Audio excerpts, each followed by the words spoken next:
Bien, nous allons démarrer cet après-midi.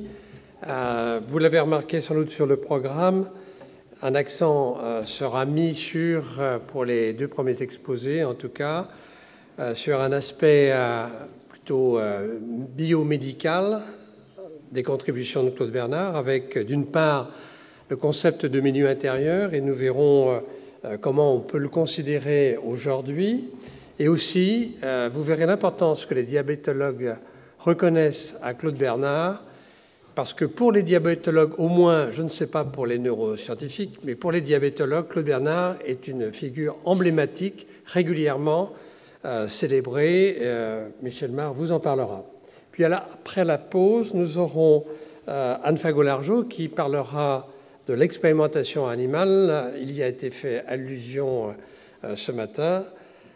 Claude Bernard a sacrifié beaucoup d'animaux, a pratiqué la vivisection, et ceci n'a pas été sans poser de problème, non seulement au niveau de sa famille, mais même des riverains, parce que si vous avez regardé l'exposition, que je vous encourage à revoir en fonction de ce que je viens de vous dire, cette exposition montre que le laboratoire de Claude Bernard, ce qu'on appelait le caveau, on a mis du temps à retrouver exactement où c'était, était au croisement précis de la rue Saint-Jacques et de la place de Cambrai, actuellement, qui s'appelle la rue Marcelin-Berthelot.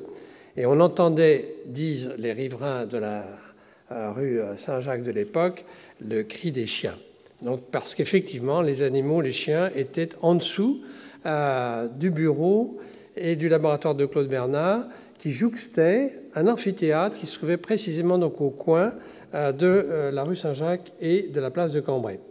Et nous terminerons cet après-midi par une communication de Béatrix Rubin sur l'embryogenèse silencieuse, dont a dit quelques mots Alain Prochian. Donc voilà, on va commencer par le milieu intérieur, et je voudrais tout d'abord insister sur le fait qu'il s'agit vraiment d'un concept extrêmement important que Canguilhem n'hésite pas à qualifier de véritable révolution copernicienne. Cette révolution copernicienne, Claude Bernard dit Canguilhem, le doit réellement à lui-même. Ce concept biologique de milieu intérieur lui permet et permet enfin à la physiologie d'être, au même titre que la physique, une science déterministe. C'est ce que dit Canguilhem. Alors, ce concept a été élaboré progressivement, comme d'ailleurs dans toute la vie scientifique de Claude Bernard, les choses se mettent en place progressivement, 54-57, et il commence à être formulé en 1857, même s'il y a eu un petit débat concernant le premier scientifique qui a utilisé le terme de milieu intérieur ou de milieu organique. Mais il faut dire que Claude Bernard, dès les années 1854-1855, s'intéresse au sang, et il le fera toute sa vie. Il envisage en effet le sang comme un élément essentiel, comme un milieu important, car placé entre la nature environnante et les tissus organiques. Alors, les années 54-60, au cours desquelles donc Claude Bernard va formuler le concept de milieu intérieur, sont des années absolument cruciales sur le plan des découvertes de Claude Bernard. L'expérience du foie lavé dont parlera Michel Mar, la découverte du glycogène et son isolement, 1857, la découverte des nerfs vasomoteurs, les expériences sur la fonction glycogénique du placenta et des tissus fœtaux, mais aussi des concepts.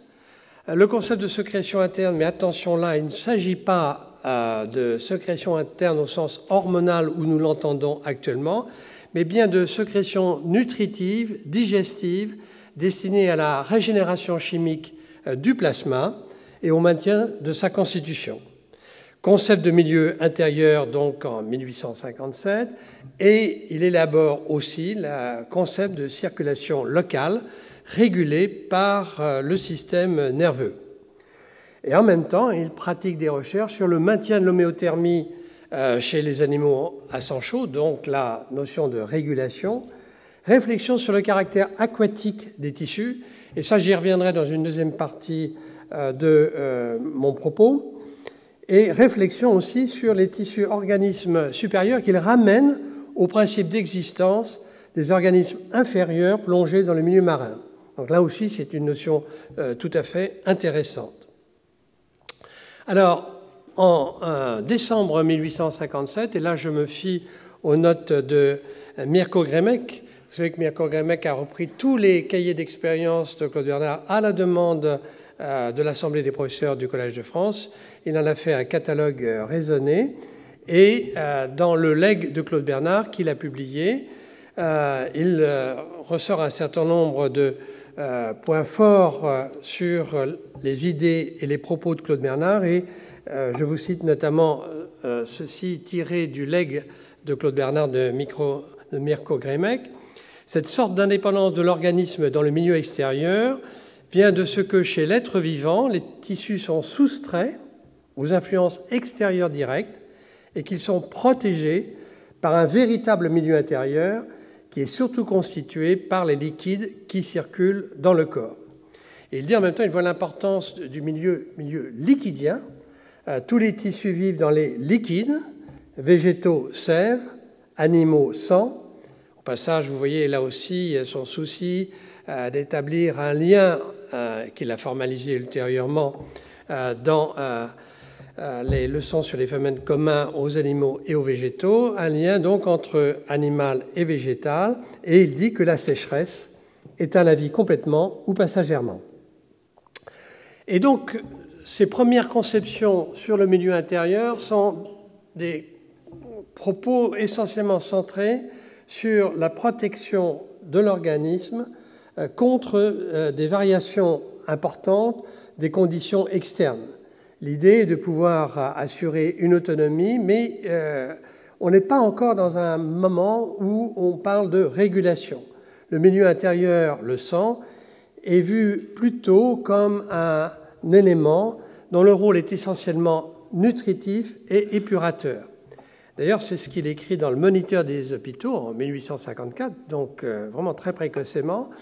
Il dit « Le milieu ambiant dans lequel les molécules puisent les principes qui doivent les reconstituer est le sang ». Donc réellement, un milieu intérieur qui sert à protéger et à nourrir et à épurer.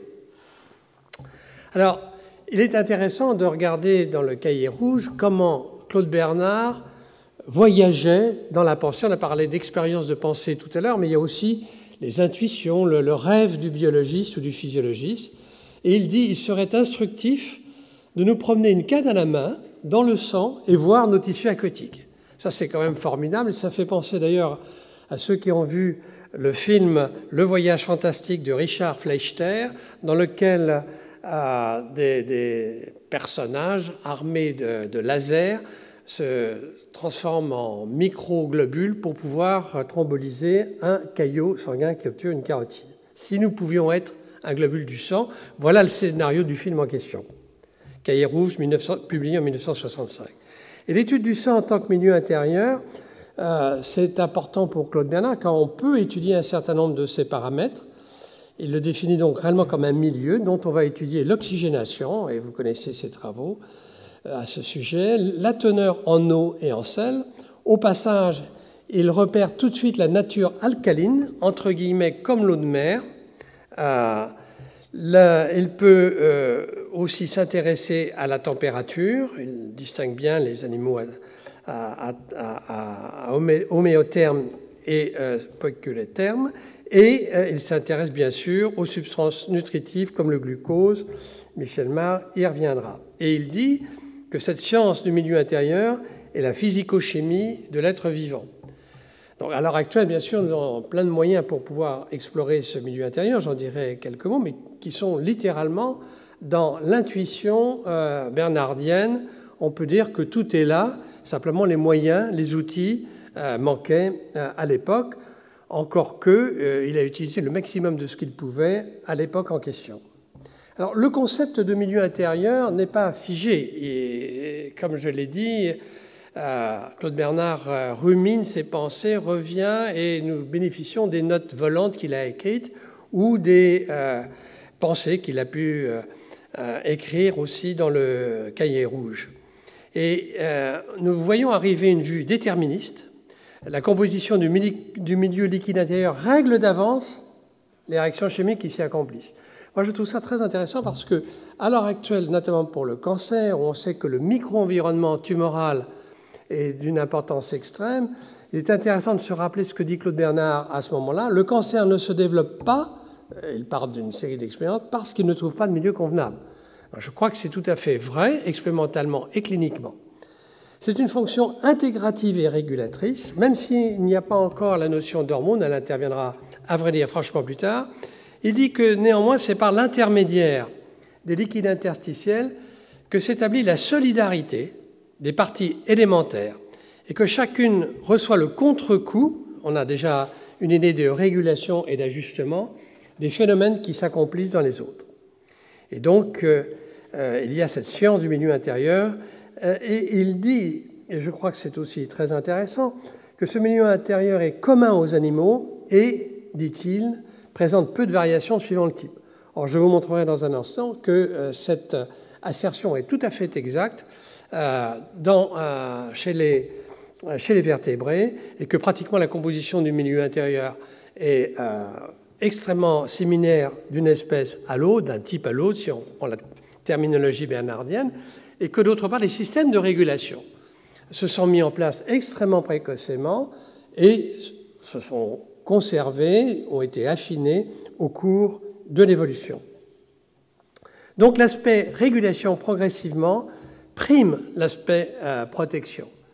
Et Claude Bernard insiste sur le fait que l'analyse des mécanismes régulateurs qui assument la constance du milieu intérieur sera important. Et il se dit aussi, c'est une des questions qui est récurrente chez lui, comment se fait le contact entre le milieu intérieur et les organismes. Là, j'ai une petite difficulté, et ce sera intéressant d'en parler peut-être ultérieurement, c'est qu'on ne parle pas avec Claude Bernard de cellules. Bien que Virchow ait apporté une contribution absolument majeure, que Claude Bernard en a pris connaissance dans les années 1850-1860, d'après Grémec, il n'empêche que la notion de cellule lui est étrangère. Je n'ai pas trouvé dans ce milieu intérieur ce contact qui existe entre le milieu intérieur et les cellules ou les cellules entre elles. Donc il fait appel à la théorie blastémique qu'il dépasse à un moment donné, mais le fait de ne pas avoir introduit la notion de cellule est sans doute un handicap pour aller jusqu'au bout du concept de milieu intérieur. Les régulateurs qu'il envisage et qu'on peut réellement mettre à son crédit, c'est d'une part le système nerveux qu'il met comme régulateur suprême, entre guillemets. Ce sont les nerfs vasomoteurs et la circulation locale qui vont, ces nerfs, avoir une double action. D'une part, médier en quelque sorte l'effet de l'environnement sur le milieu intérieur et apporter des variations de débit sanguin local au niveau des tissus. La glycogénie, donc la constance du sucre dans le sang, on y reviendra, et une sorte, j'aime bien le mot, solidarité humorale entre toutes les parties de l'organisme. Donc il y a une interaction qui se fait via le milieu intérieur, nous dit Claude Bernard. Alors, pour un néphrologue ou pour quelqu'un qui s'intéresse au métabolisme hydrosolide, ce qui est mon cas, il est intéressant de savoir ce qu'il a écrit sur le rein. Il dit que c'est le rein qui maintient l'alcalinité constante du sang en éliminant tantôt l'acide, tantôt de l'alcali. Et il dit que les reins, ainsi que les autres organes sécréteurs, sont les grands équilibreurs, le mot est de lui, de la composition du sang qui reste constante. Donc le rôle essentiel du rein. Alors, il faut voir aussi qu'il dit que la fixité du milieu suppose un perfectionnement de l'organisme tel que les variations externes soient à chaque instant compensées et équilibrées. Là, on est en plein dans la notion de régulation, d'équilibre. Mais c'est plus tard qu'Étienne Gley dira que la composition constante du milieu intérieur se fait notamment grâce à l'activité du rein ou des reins et d'autres glandes qui ont un pouvoir de fixation du chlorure de sodium. 1910, mais voyez que les idées de Claude Bernard, elles datent de la fin du XIXe siècle. Dans les leçons sur les phénomènes communs de la vie aux animaux et aux végétaux, il dit que l'équilibre dont je viens de parler résulte d'une continuelle et délicate compensation établie par la plus sensible des balances. On dirait aujourd'hui par les capteurs qui vont pouvoir réguler de façon rétroactive et cybernétique la valeur à régler. Chez l'animal perfectionné à vie indépendante, le système nerveux est appelé à régler l'harmonie entre toutes ces conditions. Et il dit, pour moi c'est une très belle définition de la vie libre pour un biologiste, il dit que la fixité du milieu intérieur est la condition de la vie libre et indépendante. C'est une phrase qui est largement citée ailleurs, mais je trouve qu'elle le mérite. C'est finalement un Walter Cannon, en 1929, c'est quand même assez tardif, que viendra la conceptualisation et le mot homéostasie par un article sur l'organisation pour l'homéostasie physiologique. Et il dit, mais il suit finalement, je crois, ce que je viens de vous dire sur Claude Bernard, que lorsqu'un facteur est capable de faire modifier l'état homéostatique dans une direction, il est raisonnable de chercher un contrôle automatique de ce facteur par d'autres facteurs qui puissent avoir un effet strictement opposé. Là, c'est intéressant parce que c'est une ligne de recherche. Vous trouvez un simulateur, il faut trouver un élément qui va freiner de façon à ce qu'il y ait un équilibre, une homéostasie. Alors, en médecine et en physiologie et en thérapeutique, eh bien, Claude Bernard, là aussi, fait preuve, là, je dirais, d'anticipation tout à fait remarquable. Il dit que nous pourrons, par des modifications du milieu sanguin, donc on va pouvoir agir sur le milieu sanguin, exercer notre empire sur tout ce monde d'organismes élémentaires, on n'est pas encore au niveau des cellules, donc, qui constituent notre être. En connaissant les lois qui régissent leurs rapports divers, nous pourrons régler et modifier à notre gré les manifestations vitales. Là, il ne s'agit pas de création de nouveaux animaux ou de nouveaux végétaux, mais il s'agit de pouvoir agir directement au niveau du milieu intérieur sur la vie de ces organismes. Et dit-il, ça fait plaisir pour le médecin que je suis, le véritable champ d'action de la médecine ne peut être que le milieu intérieur. En plus, le médecin que je suis travaille finalement sur l'équilibre hydrosodé ou sur le diabète, on est en plein dans le sujet. Et il dit, la médecine scientifique moderne est donc fondée, c'est moi qui rajoute le donc, est fondée sur la connaissance de la vie des éléments dans un milieu intérieur. C'est donc une conception différente du corps humain, ô combien par rapport à ce qu'était la médecine de l'époque et qu'il brade allègrement. Donc vous voyez que ce concept de milieu intérieur est quelque chose qui est né progressivement. On est parti d'une idée d'un milieu nutritif, protecteur, épurateur, à un milieu beaucoup plus subtil, influencé par les conditions extérieures, mais qui va pouvoir réagir de façon à ce que, de façon harmonieuse, les tissus puissent collaborer entre eux et réaliser leurs fonctions.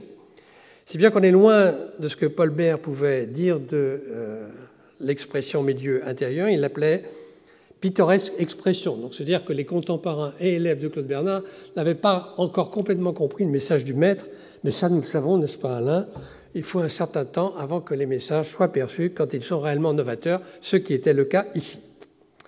Alors, je vais, par un artifice que vous voudrez bien m'excuser, vous dire quelques mots sur l'expression et la régulation du milieu intérieur en prenant l'exemple du passage de la vie aquatique à la vie terrestre, qui est quand même le défi le plus grand pour le milieu intérieur, passer d'un milieu aquatique à un milieu terrestre. Et je le fais parce qu'au fond, je m'appuie sur les phrases de Claude Bernard. Nos tissus sont aquatiques comme les poissons. Au passage, il y a eu un mouvement assez intéressant où on a voulu exploiter l'eau de mer comme agent thérapeutique. C'était René Quinton, à la fin du 19e, début du 20e siècle, qui s'appuie sur le fait que nos cellules vivent dans un milieu marin du type du milieu dans lequel vivaient nos ancêtres, les cellules, dans l'eau de mer, il y a 3,8 milliards d'années, et que, somme toute, ce serait bon de retrouver cela. D'autant que, dit-il, la composition saline de l'eau de mer n'est pas très différente de la composition saline du plasma, ce qui n'est pas complètement faux.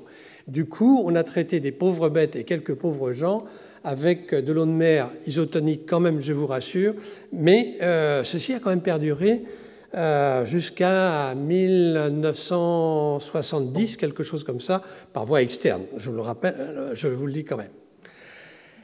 Une chose qui, à mon avis, manquait pour aller jusqu'au bout du milieu intérieur et pour, si vous voulez, essayer de faire une vue un peu plus intégrative de cette histoire, c'est la notion de surface, de forme et de barrière.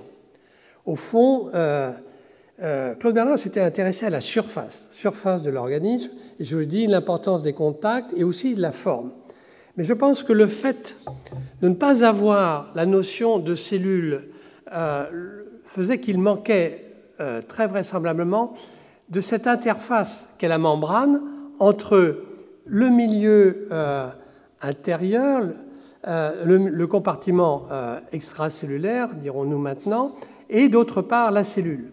Et il est évidemment extrêmement important de considérer qu'à un moment donné, la vie s'est constituée en segrégeant en quelque sorte à l'intérieur d'une cellule par l'intermédiaire d'une membrane avec des propriétés précises qui ont permis ces échanges, d'abord entre l'eau de mer et la cellule, pour les êtres mononucléés, qu'avait d'ailleurs pressenti quelque part Claude Bernard, et ensuite, bien sûr, dans les organismes plus complexes, où le secteur extracellulaire est indispensable, puisqu'il ne peut pas y avoir d'interaction directe entre le milieu extérieur et, d'autre part, les différentes cellules qui constituent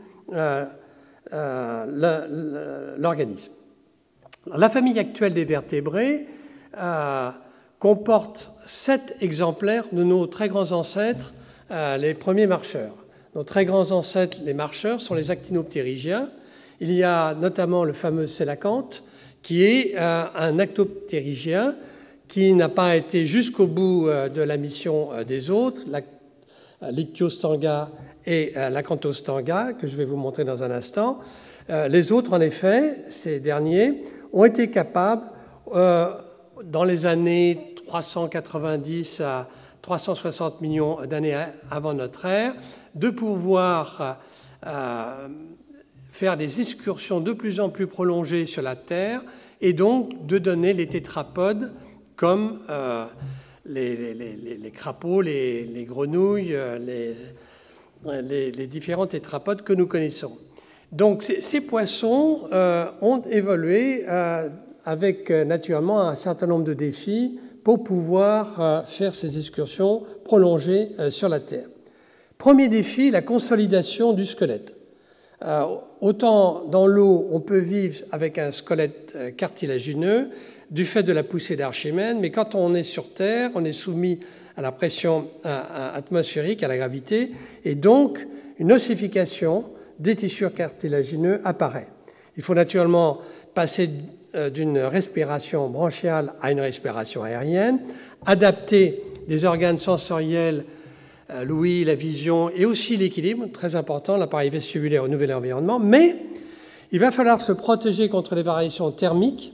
Donc, dans l'eau de mer, il n'y a pratiquement pas de variation de température, mais sur Terre, il y a des grandes variations, donc l'homéothermie va devoir être assurée, un des sujets de recherche de Claude Bernard, et la dessiccation est aussi un grand danger. Et donc, cette économie de l'eau qui s'est mise en place progressivement est apparue à peu près il y a 280 millions d'années. Et là, Claude Bernard avait bien vu l'importance. Au passage, il a étudié les phénomènes d'hydratation et de soif, en montrant qu'au passage, la soif était en grande partie d'origine centrale, mais je n'ai pas le temps de rentrer dans les détails. L'osmolalité est fixée, c'est vraiment un élément fondamental chez les vertébrés. Nous sommes tous des vertébrés aquatiques, donc depuis les sarcoptérygiens jusqu'à nous-mêmes, en incluant bien sûr les poissons qui sont restés dans l'eau, nous avons une osmolalité qui est relativement constante d'une espèce à l'autre, de 250 à 400 milliosmoles par kilo, et ceci est notamment lié à la concentration en électrolyte et notamment du sodium. D'autres solutions peuvent être différées, je ne vais pas rentrer dans le détail, mais la reproduction, qui d'ailleurs chez le mammifère avec l'apparition de l'œuf amniotique est une mémoire de l'eau en quelque sorte, la locomotion, la perfusion cérébrale avec un certain nombre de phénomènes qui doivent se mettre en œuvre de façon à ce que le cerveau continue à être alimenté. C'est plus simple quand on est en position horizontale que quand on est en position verticale. Il faut demander cela à un serpent arboricole qui s'en sort, tandis qu'un serpent aquatique, si vous lui mettez la tête en haut, sa tête s'écroule. Bien, mais ce qui pourrait avoir été passionnant pour Claude Bernard s'il avait eu les moyens, c'était les variations fantastiques que certaines espèces ont lorsqu'elles se trouvent situées dans des environnements absolument caricaturaux en termes de défis. Si l'on regarde l'anguille, le saumon ou les poissons d'Esther, comme le carlet, ces animaux sont soumis soit dans l'eau douce à une surcharge en eau et donc à une hyperhydratation qui va nécessiter des phénomènes de diurèse et d'antidiurèse. En revanche, quand ils vont être dans l'eau de mer, ils vont être soumis à une surcharge en sodium, à une déshydratation, et donc il va falloir qu'ils mettent en œuvre des phénomènes de natriurèse et d'antidiurèse. L'osmolalité peut changer de 10 à 1000, voire de 1 à 10 000, suivant les conditions. Moyennant quoi, l'osmolalité, à quelque chose près, reste constante, et ceci grâce à tout un système complexe, hormonal, sur lequel je ne vais pas m'étendre, mais sachez simplement qu'on va retrouver là des systèmes hormonaux qui ont été mis en place donc extrêmement précocement, au moment de l'apparition des premiers vertébrés aquatiques qui ont commencé à faire des excursions, avec par exemple l'angiotensine 2 qui intervient, non pas tellement comme chez l'homme sur la pression artérielle. La pression artérielle des poissons est particulièrement basse. Elle répond à la perfusion d'angiotensine 2 par une élévation discrète de la pression artérielle. Mais surtout, l'angiotensine a un autre effet qui est de stimuler la soif dans des conditions de passage en eau salée. La soif est stimulée d'une part par un effet central et d'autre part par un effet de vasoconstriction de la partie supérieure de l'œsophage, si bien qu'il peut y avoir une réabsorption d'eau. Ces poissons peuvent absorber jusqu'à 25% d'eau par jour de leur poids de corps, et l'eau, les électrolytes vont être excrétés par les branchies dans des cellules particulières riches en mitochondries qui sont sensibles à un certain nombre de facteurs comme le cortisol, l'urotensine, que nous avons d'ailleurs, mais qui est un vestige sans doute. Voilà. Maintenant, si on regarde les hormones, on n'a pas tout vu. Si on oublie en effet le rein. Alors, Alain Prochian a dit que le rein a parlé de la consommation en énergie du cerveau à 20%. Et si on classe les organes en fonction de leur consommation en énergie, je suis désolé de dire que le rein, on dirait qu'il y a deux reins, il n'y a qu'un cerveau, mais il y a un cerveau droit et gauche.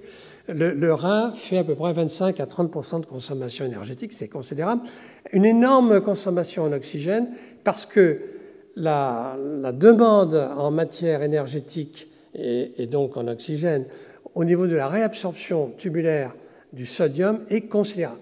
Donc c'est assez intéressant de voir que l'homme, si on voit ça du côté énergétique et développement durable, il y a un cerveau qui nécessite d'avoir donc 20% d'énergie et des reins qui assurent la constance du milieu intérieur de 25 à 30%. Donc voilà comment, sur le plan énergétique, on peut faire un bilan. Alors, les organes, c'est effectivement le rein. Et si vous regardez la grenouille, qui est incapable de pouvoir s'éloigner de sa mare, sinon elle crève de dessiccation, eh bien, c'est entre autres parce qu'elle n'a pas suffisamment développé ses reins, que sa peau n'est pas kératinisée, donc il y a de l'eau qui s'évapore de partout. Elle est incapable de faire une concentration en dilution des urines. Et, d'autre part, le rein, chez le mammifère, se développe. Au lieu d'avoir un rein en deux dimensions, si je puis dire, comme chez la grenouille, nous avons des reins qui sont quand même des reins valables, développés en trois dimensions, qui acquièrent des mécanismes de concentration-dilution par notamment un phénomène de contre-courant qui est lié à la longueur de l'anse de Henle. Et plus l'anse de Henle est longue, plus les phénomènes de concentration-dilution sont grands et plus on peut s'écarter de la mare originelle. Et c'est ainsi que le castor peut pas aller très loin, que l'homme peut aller assez loin et que le rat du désert s'en sort en urinant que quelques microlitres d'urine par mois. Ceci parce qu'il a un mécanisme fabuleux de concentration des urines. Alors, sortir de l'eau, je vais peut-être terminer par l'économie de l'eau qui, je trouve, est un chapitre particulièrement intéressant qui s'est développé récemment. En tout cas, il m'a intéressé. Donc voilà. Le développement de l'eau, d'abord, sachez que l'œuf amniotique s'est développé rapidement. Il s'est mis en place environ 50 millions d'années après l'incursion terrestre. Et somme toute, nous sortons tous de l'eau le jour de notre naissance. Et le jour de notre conception, quelques jours après, nous sommes que de l'eau, puisqu'il y a à peu près 95% d'eau dans un embryon de 3 jours. À la naissance, il y a 80%. Et vieillir, c'est pas uniquement rabougrir. Vieillir, c'est aussi se dessécher. On est à 60% de teneur en eau chez l'adulte et encore un peu moins quand on prend de l'âge. Alors cette économie de l'eau, elle se fait par un système hormonal, l'hormone antidiurétique. Alors ce qui est intéressant, c'est quand on voit ces hormones, elles sont présentes chez les invertébrés. Donc vraiment, on se trouve là dans un système extrêmement conservé de 700 millions d'années, avec une hormone qui est un gène ancestral, la vasotocine, qui va faire ensuite, qui va avoir une duplication génique et qui va aboutir à la vasopressine d'un côté et l'ocytocine de l'autre. On trouve même un équivalent de ce peptide chez les nématodes comme Ceranoptidis elegans. Alors l'eau va avoir comme destin de pouvoir franchir des membranes qui sont théoriquement complètement imperméables du fait d'une double couche lipidique. Et les pores ou les canaux à eau ont été découverts récemment par Peter Hager, qui a eu le prix Nobel en 2003 pour cette découverte. Et ces portes ou ces canaux à eau s'appellent les aquaporines. Les aquaporines sont nombreuses, elles ont des fonctions diverses, mais un mécanisme d'action similaire. Il y a plus de 450 aquaporines qui sont présentes chez les organismes les plus primitifs, chez les archaées, les prokaryotes, les eucaryotes. Pratiquement, on peut dire que leur apparition date de très peu l'apparition de la vie, 2,5 à 3 milliards d'années, d'après ceux qui font de la génétique et de l'évolution. Elles sont ultra sélectives pour le passage de l'eau, pour certaines d'entre elles, les aquaporines, mais il y a des aquaglycéroporines, et elles permettent le transport de très nombreux produits, notamment chez les plantes. Là, on se retrouve dans les leçons communes aux animaux et aux végétaux. C'est absolument essentiel pour le maintien du milieu intérieur des animaux, mais aussi des végétaux. Et les végétaux ont une foultitude d'aquaporines diverses tout au long, je dirais, depuis la racine jusqu'aux feuilles, des aquaporines très diverses, beaucoup plus que chez l'homme, où nous n'avons que 11 aquaporines. Voilà l'arbre phylogénétique, je ne vais pas rentrer dans le détail. Nous avons donc un nombre limité d'aquaporines qui sont en partie ubiquitaires et redondantes, mais dont le mécanisme d'action est similaire du fait de la conservation d'une structure tridimensionnelle qui est extrêmement conservée, qui est robuste et qui, comme vous le voyez ici, consiste en un ancrage membranaire de 2 fois 3 hélices alpha qui vont définir en leur milieu un pore dans lequel va passer l'eau avec une vitesse incroyable, 3 milliards de molécules d'eau par seconde par pore, et dans certains cas aussi, donc, passage d'autres types de solutés ou même de gaz.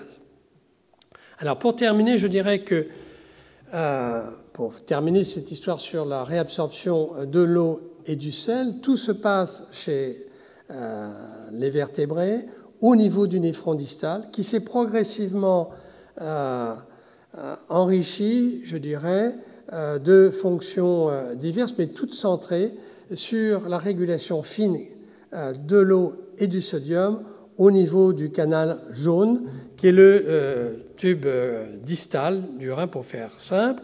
Et là se trouvent, d'une part, les aquaporines, avec comme phénomène assez intéressant, c'est que l'aquaporine en rouge, qui s'appelle l'aquaporine 2, c'est l'aquaporine régulée. Et l'eau, la molécule d'eau va être transportée à l'intérieur de la cellule et expulsée à l'extérieur pour entrer dans le milieu extracellulaire, et ceci par l'intermédiaire d'aquaporines qui, elles, sont constitutives. La régulation se fait par la vasopressine dont je viens de vous parler.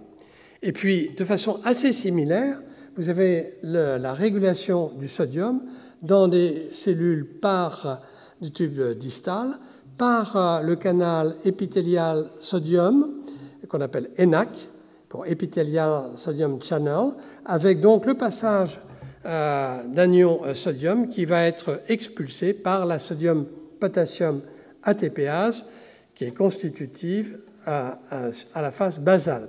Donc vous avez un système de régulation qui est très précis, qui est situé au niveau de la membrane apicale et qui vaut d'ailleurs pour tous les épithéliums. Par exemple, quand on a parlé ce matin du plexus choroïde, vous trouvez exactement les mêmes systèmes, aquaporine et ENaC, au niveau des cellules épithéliales choroïdiennes. Et quand on regarde l'évolution là aussi, ce qui est tout à fait intéressant, c'est que les sous-unités de la sodium-potassium ATPase se trouvent chez les bactéries, chez les organismes unicellulaires, en tout cas pour la sous-unité alpha. La sous-unité bêta apparaît chez les métazoaires, donc déjà des organismes un peu plus évolués. Et puis, on voit apparaître la régulation du sodium avec le canal ENaC. Et puis, progressivement, apparaissent le récepteur des minéralo- et des glucocorticoïdes et la synthèse d'aldostérones. Ceci, c'est une vue évolutive en fonction des données génétiques que l'on peut observer et donc des parentés qui existent entre les différentes molécules responsables de la réabsorption du sodium et du potassium. Alors je termine simplement, parce que ça c'est mon sujet favori, mais je terminerai simplement un mot par le système rénine-angiotensine en disant quoi? Ce qui est intéressant, c'est que la rénine a été découverte par Brown-Séquard, indirectement, c'est vrai, mais tout de même. Bergman, qui était un physiologiste scandinave extrêmement célèbre, avec Tiggy Erstedt, ont fait une expérience absolument cruciale en 1898. Et dans l'introduction du papier de Bergman, Bergman dit bien, c'est grâce aux études de Brown-Séquard sur l'ablation des organes et l'administration d'extraits d'organes que nous avons eu l'idée de broyer un rein de lapin et d'injecter un soluté salé contenant du broyat de rein de lapin et de voir une élévation de la pression artérielle. Donc Claude Bernard, Brown-Séquard, Bergman, 1898, il a fallu attendre, ça c'est quand même intéressant, c'est resté complètement ignoré cette histoire-là.